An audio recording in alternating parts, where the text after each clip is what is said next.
So I just finished listening to Prince 1999 for the 1 billionth time. 1999 was Prince's fifth studio album. It was released in October of 1982, and it was the first album that he recorded as a member of The Revolution, or with his band, The Revolution. 1999 was a massive hit. It was his first album to actually reach the top 10 of the Billboard Hot 200 album chart. And it also spawned 3 hit singles, 1999, the title track, Little Red Corvette, and also Delirious. Yeah, but is it any good? What? Prince, 1999, yeah, it's good, it's great, it's magnificent. It is my favorite Prince album of all time. And in my opinion, it is a perfect album. Absolutely perfect. There are 11 tracks on this particular album. Every last one of these songs is, in my opinion, a masterpiece. This album is what I call the ultimate re-listen album. You can listen to it in sequence or just a couple tracks here and there, but either way, every time, in my opinion, I find something new when I listen to this particular album. Now, what I'm going to do real quick, I've done this before a little bit, but in the rebooting of my show, so to speak, with the "Yeah, but is it good" moniker, I'm going to go through each track and just give you a brief synopsis of my opinion of each one of the tracks on this particular album.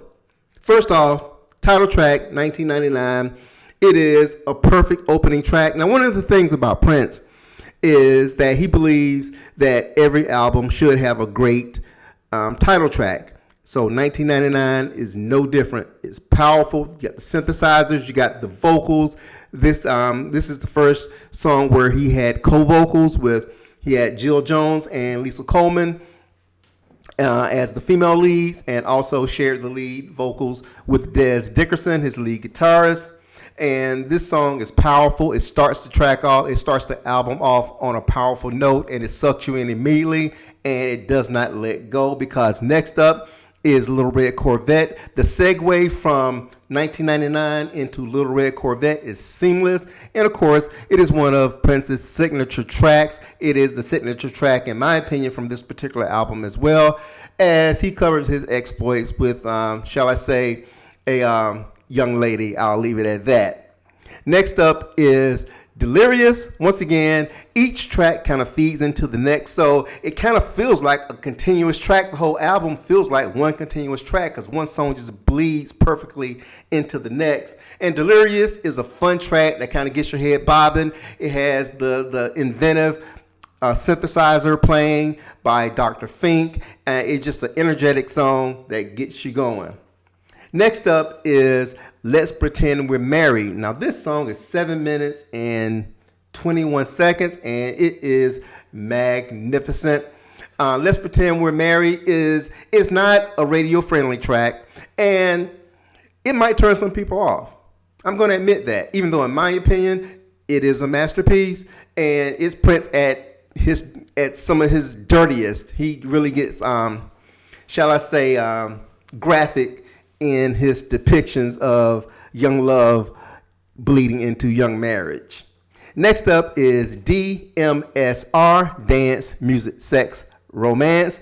Once again, this one is a club banger. His synthesizer work, his keyboard work on this particular album is second to none. His playing and also Dr. Fink's playing along with Lisa Coleman, it gives you a feel, a melody, a move to where you just really can't stand still. You got to dance to this song. And it has great lyrics as well, a powerful, funky track that it would be the lead song on a lot of albums. It didn't even get released as a single from this particular album. So that tells you how good this album is. Next up is Automatic. Once again, Automatic bleeds in from DMSR, and it's kind of like a continuation of DMSR, and it really delves into the sexual part of DMSR, and it kind of highlights it. And it is kind of like a summarization of the sex portion of DMXR. And it's once again, it's a powerful song. It's 8 minutes and 17 seconds long. So you can just imagine how, I'm sorry, I take that back. DMSR is 8 minutes, 17 seconds. Automatic is 9 minutes, 28 seconds. So that's a companion track that it has to be heard in its entirety to be fully appreciated. But it's a very strong track, a great follow-up to DMSR. Next up is one of my personal all-time great favorite Prince songs, which is Something in the Water Does Not Compute. This song was recorded, it's 4 minutes and 2 seconds long. It was recorded back in 1981, and this song sounds like it was recorded yesterday. That's how far ahead of the curve Prince was back in 1982, or really throughout his career, but especially the first quarter of his career, he was miles ahead of everyone else. And Something in the Water Does Not Compute is the perfect illustration of that. Now, this is a song that a lot of people, A, don't get, B, probably don't like, because it's so inventive. It's not a single, but it is a perfect album track. I love this motherfucking song. I adore it, and it is one of my all-time favorite Prince songs. Now, next up is Free, which is 5 minutes and 8 seconds. It is Prince's social justice song, where now he's segueing from the sexual innuendo into social justice, and it's a patriotic song. Prince really didn't get political too much in his career, but every once in a while he will sneak one in there on you, and it's such a groove to it, and it's a ballad that you're listening to a social justice song and don't even fucking know it, which is even better because nobody wants to be preached to, especially me. Next up, at 8 minutes and 19 seconds, is Lady Cab Driver. Once again, it's him getting back to his double entendres and subjecting you to a mosaic of sounds and imagery, and Lady Cab Driver is. It's kind of hard to describe this song because it's not like anything you've ever heard before. Once again, this is a song that if you played it today for someone who've never heard Prince, they'd be like, damn, who is that new artist? Where can I get his stuff? It's just that inventive. It's just that enticing, and it's nasty as hell too, by the way. Next up is All the Critics Love You in New York at 5 minutes and 59 seconds.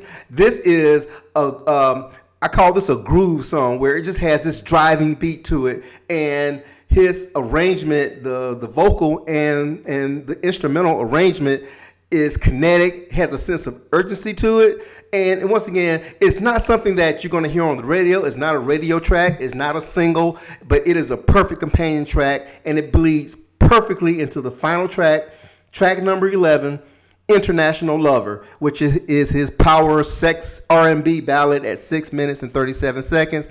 International Lover is literally sex on tape. I'm telling you now, it is a powerful love ballad that, especially if you love R&B and you love slow jams, you love sexy songs, this is the song for you. And personally, this was a track that back in the day when I was a young buck, this is the one that got me going and also got her going, if you know what I'm talking about. I will not get nasty on this particular show, so I'll leave it at that, but you can paint by numbers and understand exactly where I'm going when I'm talking about International Lover. So there you have it. Prince, 1999.